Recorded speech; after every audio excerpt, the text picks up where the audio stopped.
জামাতে ইসলামী কতটা মানবতাবাদী সংগঠন তারা ভালো করে জানে, কিন্তু জামাতের একটা কাজও তাদের ভালো লাগে না। জামাত নাকি আন্দোলন করে বিভ্রান্তি তৈরি করছে। আন্দোলন কি বিভ্রান্তির জন্য করা হয়? জামাত কি বলছে? জামাত বলছে যে সংস্কার প্রস্তাবে আমরা একমত হয়েছি, এই সংস্কারের সাংবিধানিক ভিত্তি দিতে হবে, সাংবিধানিক ঘোষণা দিতে হবে। এটা কি বিভ্রান্তি না জনগণের দাবি? যে বলেছে বিভ্রান্তি সে নিজেই বিভ্রান্তির মধ্যে আছে, ঠিক না?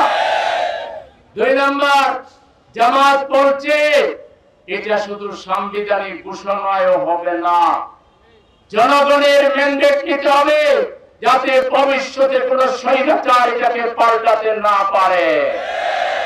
সেজন্য বলছি আমরা গণভোট দিতে হবে, পাবলিকের কাছে যেতে হবে। আর গণভোট, ভোটের দিন একই দিন গণভোট, মানুষ একটা ভোট দিতে টায়ার্ড হয়ে যায়।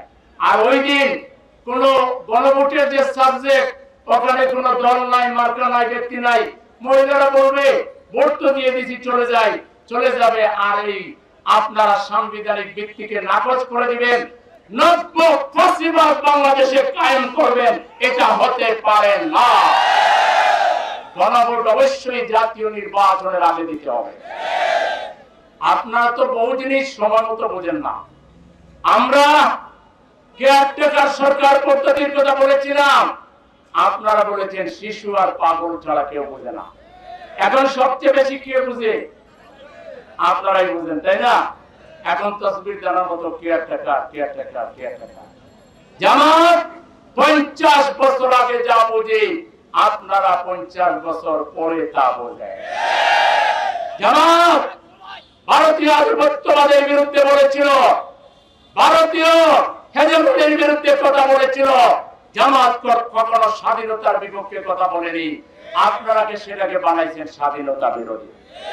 এখন টেলাটা গত 17 বছরে বুঝেন নাই কিভাবে বাংলাদেশকে চলে বলে কৌশলে শোষণ করে, নির্যাতন করে, নিপীড়ন করে বাংলাদেশের দাবিদার রাষ্ট্র বানিয়েছিল যে ভারত, সেটাকে প্রমাণ হয় নাই। সুতরাং জামাত যেটা আগে বুঝে, আপনারা বহু পরে বুঝে।